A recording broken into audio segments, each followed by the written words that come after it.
You may have a few days, weeks, or even months where you are all in on the radical acceptance. And then, bam, there'll be a trigger, a phone call, an email, or even just seeing an old picture.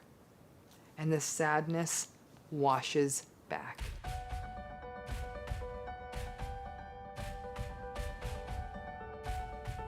Something that recently came up and something I was witnessing, which is how narcissistic people almost set up a gaslight situation so you walk right into it. So, how do they set that gaslighted trap? Let's talk about that. So, gaslighting is usually reactive, right? So, as an example, I'll give you a silly example. You ask them, "Hey, why did you move the keys?" They say, "I didn't move the keys."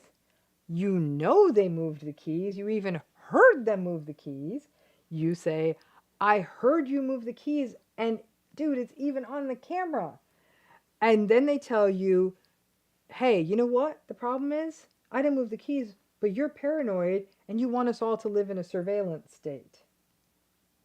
Or you say, "Hey, my friend saw you at the XYZ bar last night having a drink with that woman from the gym."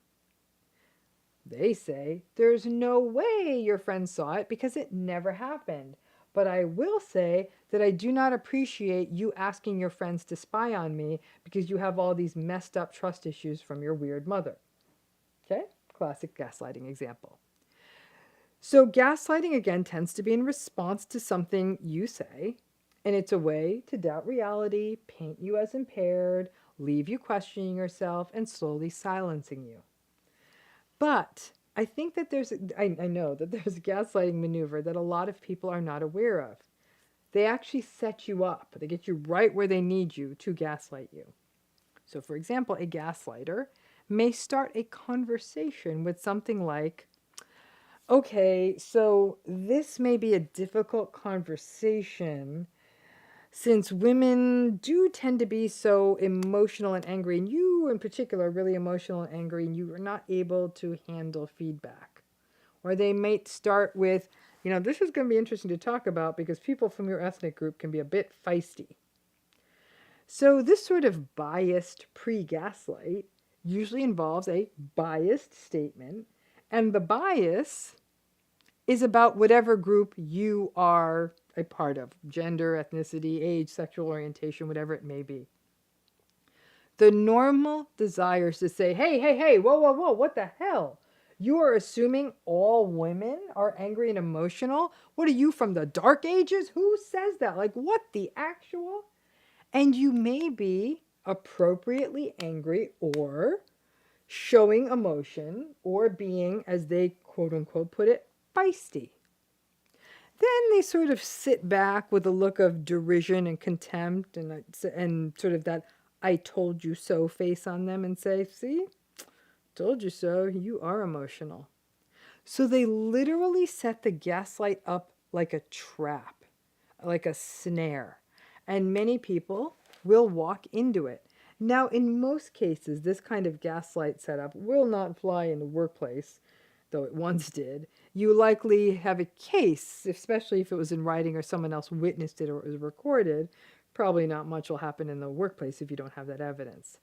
However, this gaslight setup, when it happens in family relationships or intimate relationships, forget it. There is no human resource department in a family or a relationship.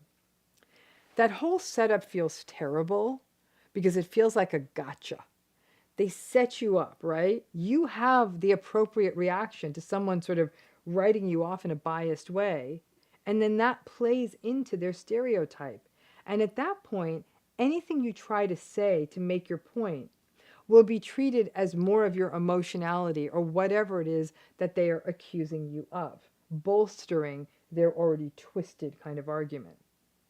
And when I have worked with clients who have endured this, after the original reaction they have, anger, emotion, whatever it may be, they may then later on say, "Oh, I feel like I overreacted." So not only were you set up in a bias bait gaslight gambit, but then you fall into a self-gaslight. So it's a lot of feeling upside down and confused. Whatever your typical reaction is, they will set the gaslight up that way, because not everyone will have a strong emotional reaction because of past histories of how they respond to these kinds of interpersonally abusive or even sort of narcissistically abusive situations. Some people, for example, may freeze. So it may simply be that once the gaslighter learns this about you, that you don't actually react in that way, they may take another approach. So then they might hit you with like, oh, people from your ethnic group do tend to clam up and don't really show any emotions, or women are meek, they just don't know how to fight, or guys just don't have emotional worlds that they can express. So if your tendency when someone hits you with this biased BS is to shut down, once again they shrug and say, see? And they may even level up with more cruelty, saying more and more awful things to get you to respond. And when you don't, they may say, oh, see, told you. You never show your emotions. Nothing gets you going. After that, you may self-gaslight yourself and say, ay, there must be something wrong with me. I can't even think of the right thing to say when I'm being attacked. I am so weak and meek and passive. In essence, mirroring what they set you up in, that kind of thing. Boom, gaslight. So what the hell are you supposed to do in these circumstances? You already know the answer to this. Don't engage. Recognize the game that they are playing and do not give them the satisfaction. It's baiting, obviously, but it's a unique spot where the baiting meets gaslighting. They are trying to lure you in. This only works if you take the bait. But you may be thinking, well, their bait is people like you always just walk away. I guess you're just passive aggressive. So you may feel like you can't win because they've already set it up around your response and pathologized your response. You can give a sort of basic answer. Calmly say, I guess we believe what we believe. I don't agree, and let's just leave it at that. They will still contemptuously poke at you, but at some point they look foolish and no different than an insecure schoolyard bully. The key is that you understand their game and not fall into the self-gaslighting that maintains and keeps you in this toxic cycle. The challenge is for you, you know who you are, and recognize that they are just airing not only their biases, but their need to dominate. If you don't respond, even if they pathologize you're not responding, recognize that your non-response, your non-engagement is the ultimate rejection. And that is actually the best way to stick it back to someone with this kind of personality pattern. Gaslighting works because we have internalized the biases of the world. The existing biases that make stereotyped assumptions about gender or ethnicity or nationality or political views, we live in a world that holds those. So it's easy to internalize them and wonder if in fact we do have a problem. Engaging with a baiter or gaslighter is pointless. It's like trying to turn a scorpion into a pet. And like the old yarn goes about pigs and mud, as the old yarn goes about pigs and mud, you get dirty and the pig likes it. So come up with a calm response and then to the best you can let it go. Nothing shuts a gaslighter down faster than a well-regulated person who won't engage. But be aware of this dynamic, and when you see it coming, you can smile to yourself and see their game so you don't gaslight yourselves. But let's take on this proverb. He who sups with the devil should have a long spoon. Now, again, like I said, more and more of the proverbs are being sent in by all of you. And you know how what I love about the proverb series is some of them are on point. Some of them are actually bad guidance. This one happens to be on point.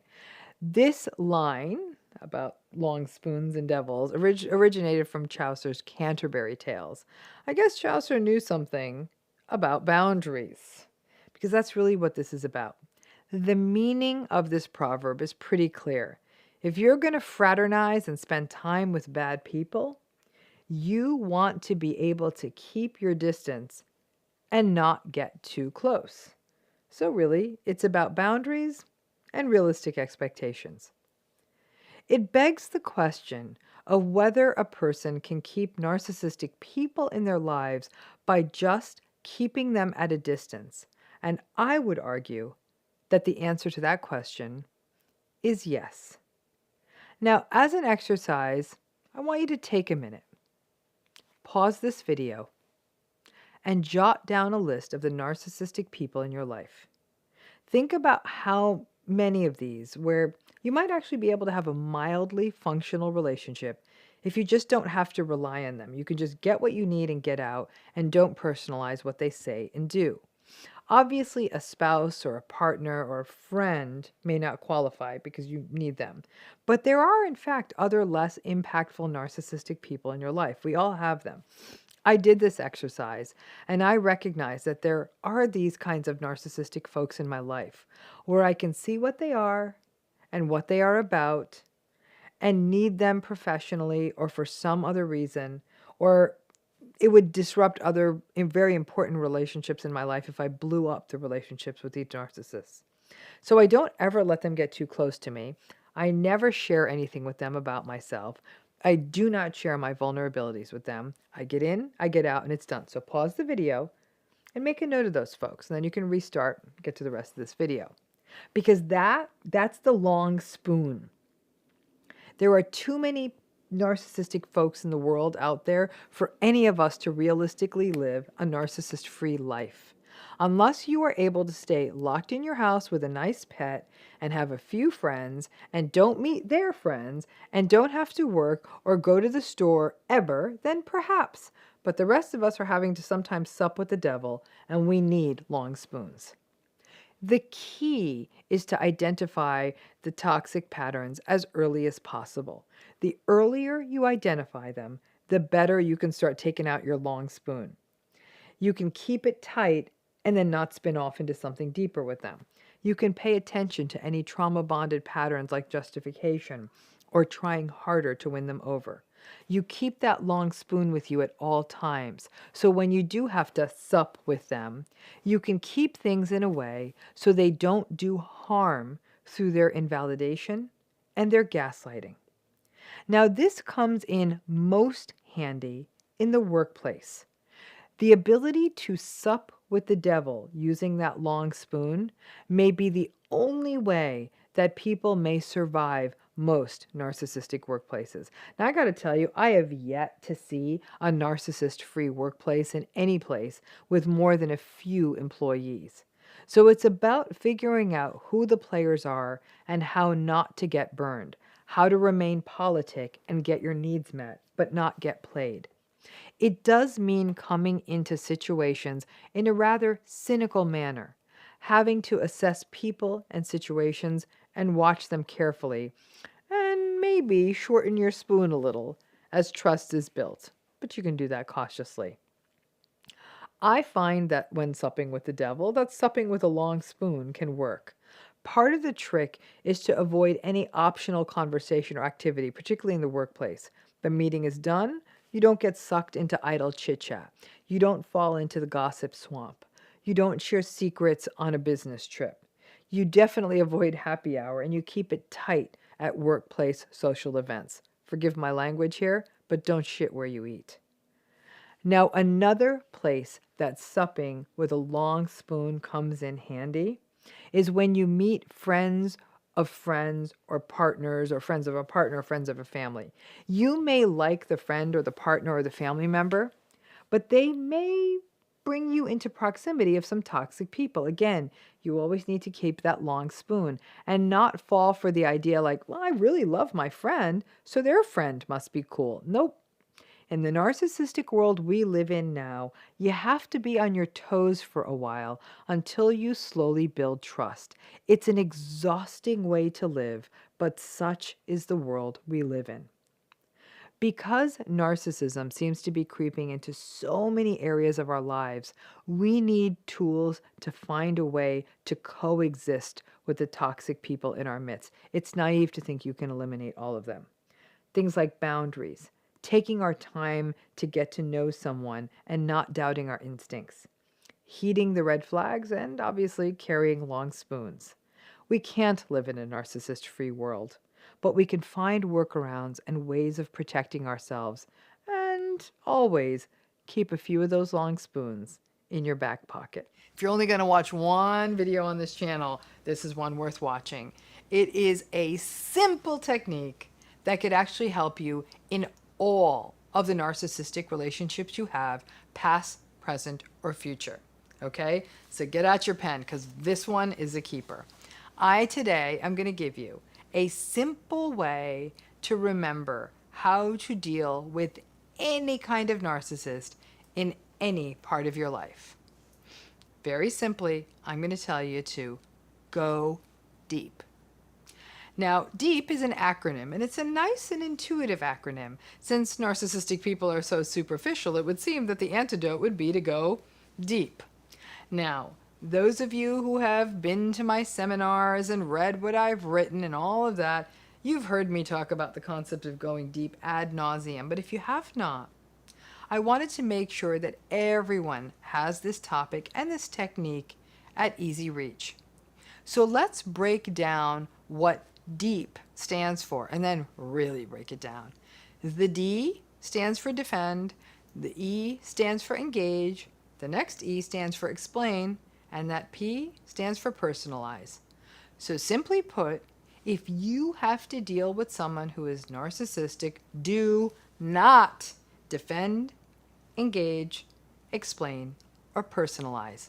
So let's go deep in understanding what this really means. First, don't defend, D. It's the most common mistake that people make in the face of narcissistic people. Now listen, when someone is accusing us of something we did not do, or is projecting their dysfunction on us, we want to defend ourselves. This is particularly pronounced when we are being gaslighted. It can be a sort of eternal circle of hell when a narcissistic person is gaslighting you about something, anything, and you defend yourself, and they double down, and you keep defending, and on and on. And you may be wondering, but listen, somebody is accusing me of something I didn't do. I want to defend myself. Defend away. But remember the cardinal rule of any narcissistic relationship. They aren't listening to you, and they don't really care what you have to say. So you're putting a lot of effort in and giving them lots of narcissistic supply when you keep defending yourself. Especially if you start escalating and your volume goes up, and then the narcissistic person takes a certain amount of glee in being the one who keeps it together while you keep defending and defending. It's a waste of time and energy. You know what you did or didn't do. You know your intentions. They aren't listening to you, so don't defend or do any of that with them. A relationship with a narcissistic person is like living in an eternal kangaroo court. You are forever defending yourself against false charges with no due process. Second, don't explain, E. This is a riff on not defending. But since a relationship with a narcissistic person seems to be an eternal misunderstanding, mostly because their insecurity is being chronically triggered, because they're not capable of self-reflective capacity, the fact is they'll take everything you say and put a really malevolent, mean-spirited twist on it. Basically, as a rule, narcissistic people think everyone is either out to get them or is envious of them. Now, a major challenge with narcissism is they hold firm to only their narrative and cannot make room for the possibility that other people have their own experiences and interpretations of events. Again, just like with when you defend, when you explain, You are talking to someone who is not listening, and you keep going down the same rabbit hole again and again. So many times a person wants the narcissistic person to just understand them. And if they could just understand them, it would be fine. Listen, they aren't listening to you, so don't explain. It's a waste of your psychological energy and really contributes to a sense of feeling as though you are losing any sense of control or even sanity in the world, because to explain, really put the time into explaining and really attempt to make your point and then have it ignored is extremely invalidating. Next, E, don't engage. Now this is actually just gray rocking, right? Not much comes out of really engaging with a narcissistic person. And by engaging, I mean sharing your opinions, being authentic, taking on difficult conversations, being vulnerable, talking about sensitive matters, offering feedback or a meaningful, mild critique. Don't do it. More often than not, if you engage, you'll end up in gaslighting or invalidation or just general discomfort. I actually hate gray rocking because it saps people of their authenticity. And at best, it is an impoverished form of human contact. And yet, gray rocking is an essential survival tool if you have to maintain a relationship with a narcissist. This may be anything from co-parenting to a divorce that feels too difficult to take on, to a parent or person from your family of origin, to a boss in a workplace you cannot yet leave. In the long term, remaining in any kind of narcissistic relationship is not good for your health. Gray rocking is like driving on a spare tire. It's not meant for a long-term drive. If you find yourself having to gray rock in the long term, make sure you develop other sources of social support. This may be friends, support groups, therapy, because the emptiness and hollowness of a gray-rocked world or primary relationships means that you need some places where you can have full and rich social interactions. Next is don't personalize. P for personalize. Now this is tough guidance because these relationships feel personal, and it is personal because you're hurt and you're having real emotional reactions. However, what I mean is don't personalize their behavior. You're not engaging in their behavior. You're not responsible for it. You aren't the one gaslighting. They are. You aren't the one minimizing. They are. You aren't the one behaving badly. They are. They may try to pitch it that their behavior is your fault, but as adults, we are responsible for our own behavior, tempting as it may be to foist our behavior onto other people.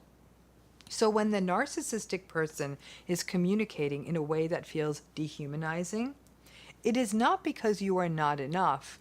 It's because they are treating you badly. Self-blame is such a universal part of narcissistic abuse. To not personalize means to steer clear of that self-blame. Emotional abuse is not okay. Never. So to review one more time, don't D, defend, don't E, explain, don't E, engage, and don't P, personalize, deep. Keep that with you. When you find yourself getting sucked back into their vortex, remember it deep. And this is not just about verbal communication. It is about texting, email, any form of communication. Don't get into the ultra-long text messages or the multi-page emails where you defend, explain, etc. Don't personalize their hostile texts. Antagonistic communication is what they do, and a narcissist loves them a good text battle. Healthy people shouldn't like these. They're not good for you. But narcissistic people love the ability to use their electronic device as a weapon to attack someone with. Some of you are watching this and thinking that if I don't defend or explain, aren't I just being a doormat and letting them walk all over me? Listen, they already are walking all over you. This technique is just meant to decrease the duration of the walkover. Remember that so much of these narcissistic relationships are about baiting. They want you to defend and explain. They like when other people get worked up and agitated so they can calmly sit there and behave as though they are superior and sort of not being dramatic while you're explaining and defending more and more. If you can think of the deep technique as a way of not giving them narcissistic supply, then it feels less like you being a doormat and more like you not engaging with someone who treats you with disrespect. It can help to have other spaces in which to talk about the relational dynamics, so at least you can have a healthy sounding board. It just will not happen with a narcissistic person. So go deep so you can avoid the superficial shenanigans of a narcissistic relationship and keep yourself and your psychological bandwidth for far more important activities, endeavors, and people. I know you have done this before. I know you have. Let's say it's in the midst of a frustration with a toxic or difficult or high conflict or narcissistic person in your life. You do this after nothing you say is working. No matter what you try, nothing works. It always ends up with you getting it wrong, with you being manipulated, with you being gaslighted, or with you being raged at. What comes next? Out of sheer exasperation, you finally say, please just tell me. Please, I beg you, just tell me. Tell me what to say. Tell me how to say it. Tell me how to be, and I will do it.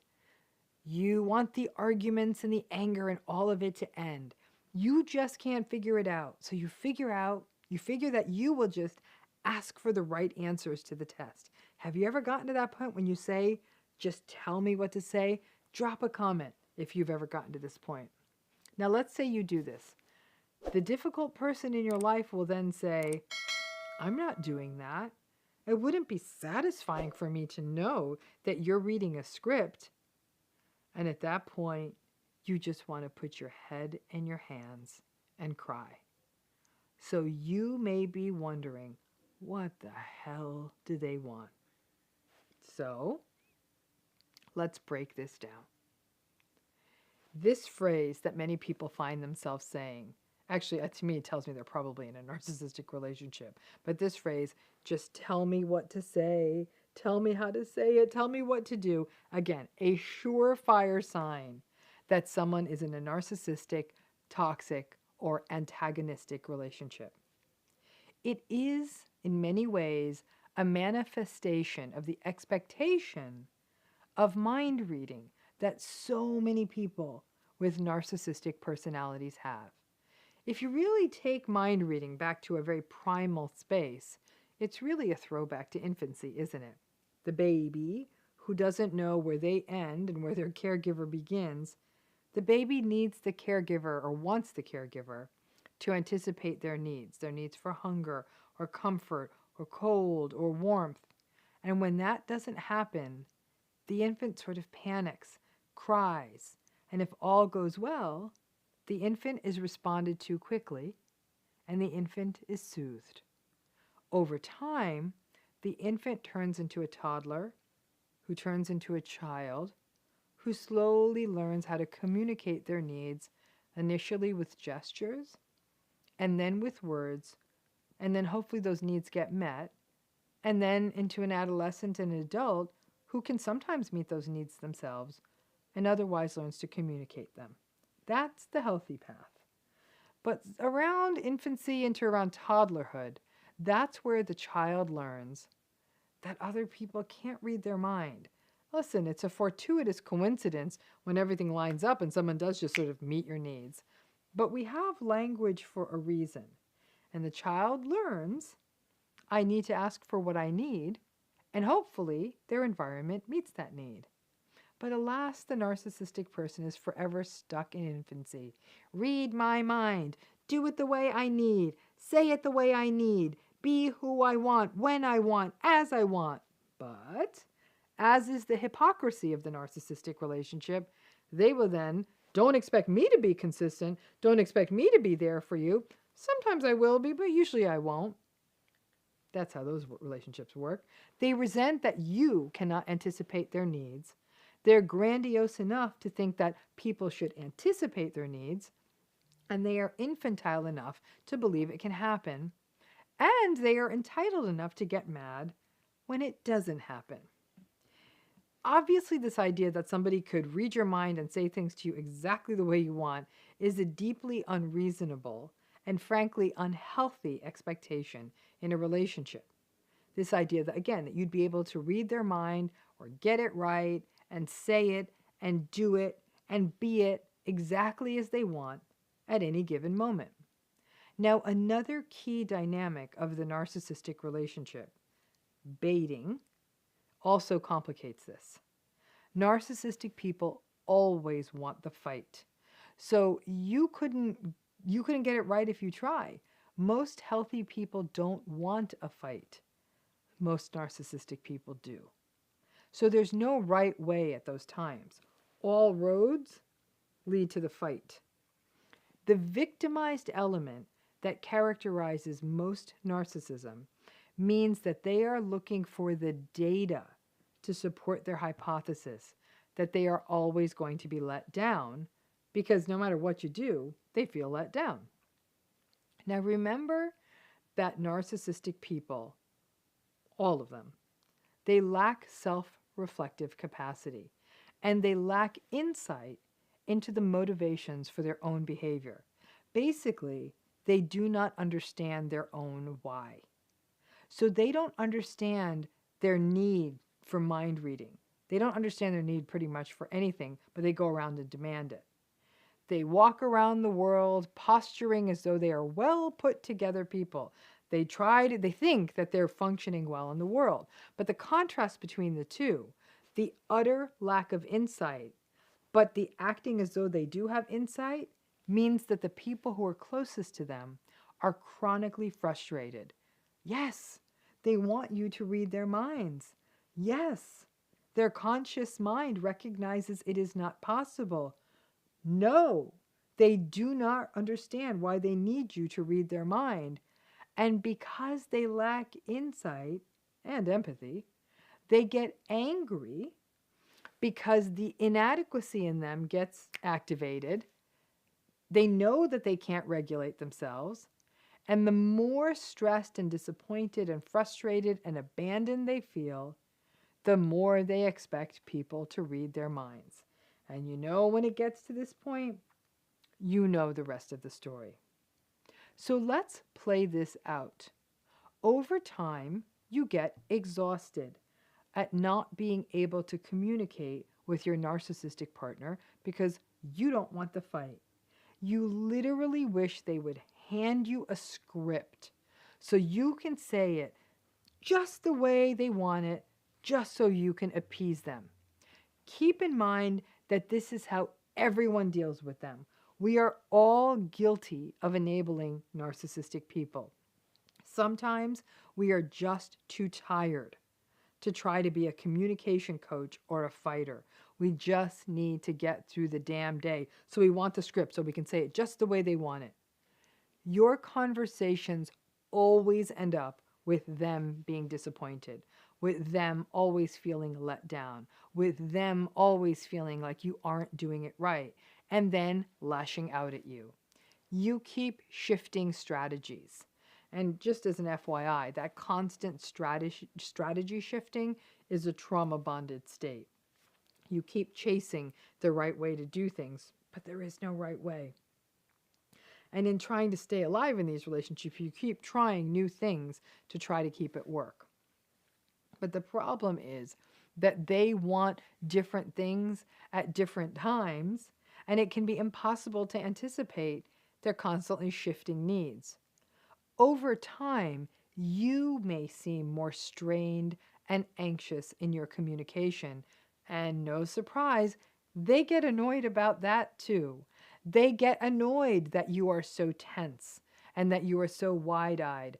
Obviously you are, because you're constantly walking on eggshells and you don't know what's going to set them off. So does this happen to you in your narcissistic relationships? Please drop a comment and let me know of a time when you just didn't know what else you could do to make it right. It's sort of a trick question because there's nothing you could do. I understand exactly why you want them to tell you what they want you to say. You figure if someone just gives you the answer key, then you can get an A on the test. But remember, they don't like that either. And that to me is a really fascinating part of narcissism and related personality styles. They don't like that people have to walk on eggshells around them and be solicitous and be oh so careful around them. Believe it or not, narcissistic people like to think of themselves as chill and easygoing when they are not. They don't like that they have to be handled. It brings up lots of shame in them. They just feel entitled to people doing things the way they want and being able to read their minds. So you asking for a cheat sheet on how to talk with them, that's not going to work for them. It is so maddening because it's basically a maze with no way out. For people who stay in these relationships or who opt not to leave these relationships or cannot leave these relationships, this wishing for a script for them to tell you what to say, it's a painful cycle. And one I actually really hope to end just by this video because it's never going to work for you to ask for it. Remember, what is the central or one of the central mantras of the narcissistic relationship? You can't win. You can't. You can't ask for a script. You can't even figure out how to say it because even they don't know the right answer. Obviously, you can't be a mind reader, but goodness knows that you've tried. So the entire relationship is a series of guesses. And some days you get lucky and you get it right. And more days than not, you don't get it right because you can't always in life predict whether the coin is going to end up landing heads or tails. In fact, your odds of guessing a coin toss are better, since what are the odds of guessing a coin toss? 50-50. The odds of you getting it right with somebody who's narcissistic are probably lower than that. Life with a narcissistic person is like living in a cruel casino, where some days you may come out ahead, but on more days than not only are you not going to win, you find out that the games are rigged. So you can think this through inside. This idea, oh, I wish they'd just tell me what to say. Just tell me what to say. But be aware that the moment you feel the need to say this out loud to someone, just tell me what to say, tell me how to say it, tell me who to be, remember that you are now managing a toxic, difficult, and very likely a narcissistic relationship. If you say it, that you wish they would tell you what to say, they're only going to get more angry at you.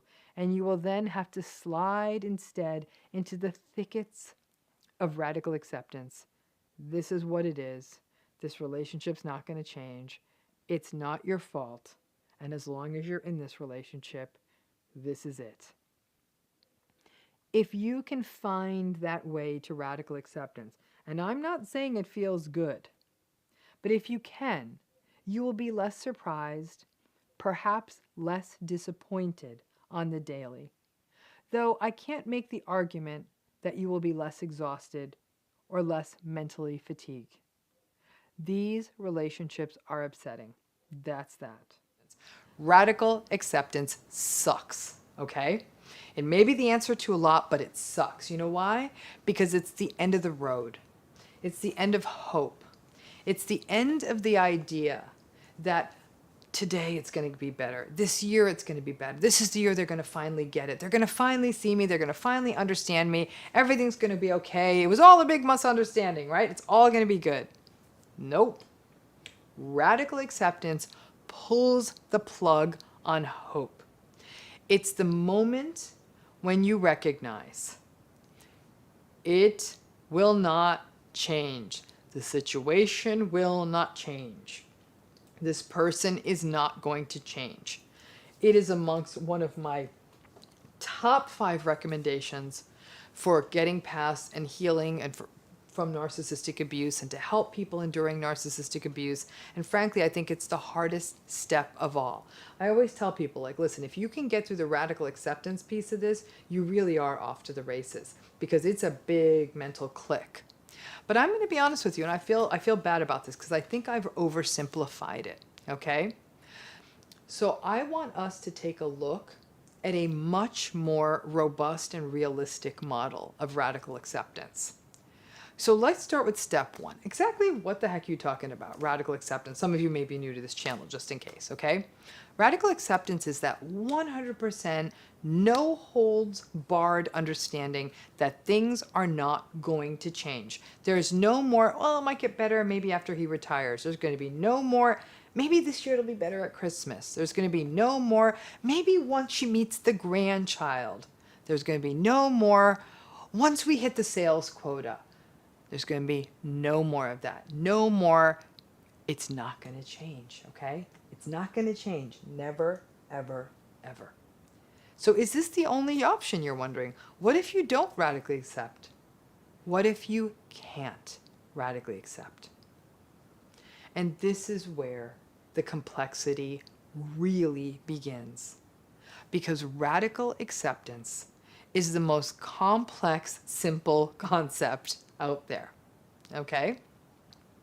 So I want you to think of radical acceptance, and now we're going to start with path number 1. In path number 1, you actually do radically accept. You get there. You accept this situation's never going to change, ever. This is it. This is how it is. This is how this person is. It's always been like this, toxic and cruel and painful and soul-crushing and invalidating. And sure, there might have been a few bright spots in there, but by and large, this was not good, and it is not going to change. If you take path 1, there are 2 things that happen. Let's start with the dark side. Let's get that out of the way. If you radically accept, you're going to get nailed with grief. Radical acceptance means grieving hope. It means grieving the relationship. It might mean grieving a childhood, grieving a marriage, grieving a family, grieving a career. It means saying goodbye to these things that matter to you and having to see a painful situation clearly. It can also mean loads of other negative emotions, including guilt, shame, fear. These feelings are really uncomfortable. You can no longer hide in the shadows of denial when you radically accept. For some people, all of these different negative emotions you feel once you finally radically accept are so uncomfortable that they go back to saying, this is enough, I can't do this. And they go back to justifying their narcissist, and they go back to hoping that maybe things could change. But what about the bright side of radical acceptance? What's the bright side? Authenticity, clarity, honesty. It does kind of suck. It's like being in this beautiful warm bath and relaxing, and then bang, having cold water thrown in your face. You breathe, and you feel the authenticity. You're like, I radically accept this. It's honest. My life is honest. And then, boom, the grief comes at you again like a tidal wave. You may have a few days, weeks, or even months where you are all in on the radical acceptance. And then, bam, there'll be a trigger, a phone call, an email, or even just seeing an old picture. And the sadness washes back in. Radical acceptance in no way it's definitely not unicorns and rainbows. It's painful. The fact is, healing and growth, especially from experiences like this, are painful experiences.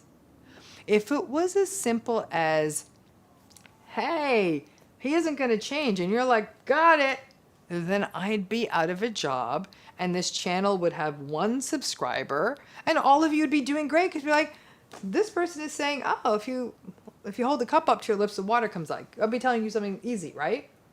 But radical acceptance isn't easy. Radical acceptance is a lifelong journey. and there will always be bad days for the rest of your life. But what about the other big pathway? What if you don't radically accept? You're like, no, I'm not doing this. You know what? I choose the path of denial. I believe in the goodness of people. I believe in hope, and I believe everyone can change. I 100% understand why you might want to do that. First, it's easier. You don't have to sit with these demons of grief, guilt, sadness, and shame. You can stay in the bubble and smile and address the holiday cards that make it all look like it's okay. And you might even convince yourself. And sure, you'll cry out the tough days and go back and forth and back and forth and back and forth. A sort of Nietzsche eternal recurrence, but it beats seeing the whole situation clearly, right? However, if you don't embrace radical acceptance, it also is a lifetime of disappointment. It's heartbreak that comes regularly, it comes as regularly as the cycles of the moon. A part of you dies. You start becoming numb to different parts of life. You have to. Because to survive a narcissistic relationship day after day after day means down-regulating your feelings, or you will be ripped to shreds internally. And here is the irony.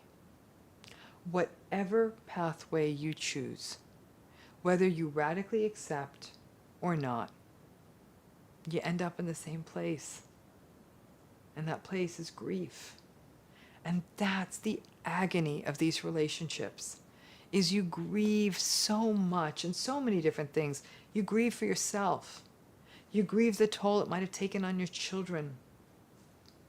You grieve the intergenerational cycles. You grieve the life you could have had if things had been different. You grieve the hopes that you gave up on. You grieve the childhood you never had. You grieve how hard it is for you to trust people. If you radically accept, you grieve it in a very real, in-your-face way. If you don't radically accept, you process painful daily losses every single day. Because this is what narcissistically abusive relationships do to us. They rob us. And when we lose things, and when things are stolen from us, we grieve. I wanted to make this video because many people out there tell me that they do have trouble with radical acceptance. I recall once talking to a woman who said, no, no, no, I refuse. She'd do this a lot. La, la, la, la, la. She'd do that all the time. I refuse to believe my husband won't change. I refuse to believe it. It was painful to watch her get her hopes up, I don't know, worked up about summer vacations, about the hope that he would stay in bed and snuggle on a Saturday morning, or that he would look up from his laptop long enough to notice her haircut. She'd just keep waiting, and she waited, and she's still waiting. She contacts me about once every few months, often in tears. I guess the months I don't hear from her, she's living on hope. For her to radically accept is too overwhelming. And she is, in fact, making a choice to not do it. It is a choice. It is a choice to radically accept. But and my goal for you is to make it an informed choice. I hope that this video clarifies how complex radical acceptance is, because it is. And it can take a lifetime to get there. And once you do, the clarity feels really good and the grief feels really heavy. And that's the legacy of all of this. Nobody gets out of these situations unscathed. So for those of you who are wondering, gosh, this radical acceptance thing, I don't think I'm doing it right because it's really painful, you're doing it just right. It's like, no, regardless of the way you turn, it hurts. Thanks again for tuning in. Please share any stories you have about radical acceptance if you've got them. Did it work for you? Was it hard for you? Do you not want to do it? Drop them in the comments. And please join this channel. Subscribe. Love to have you be part of this community. Thanks again.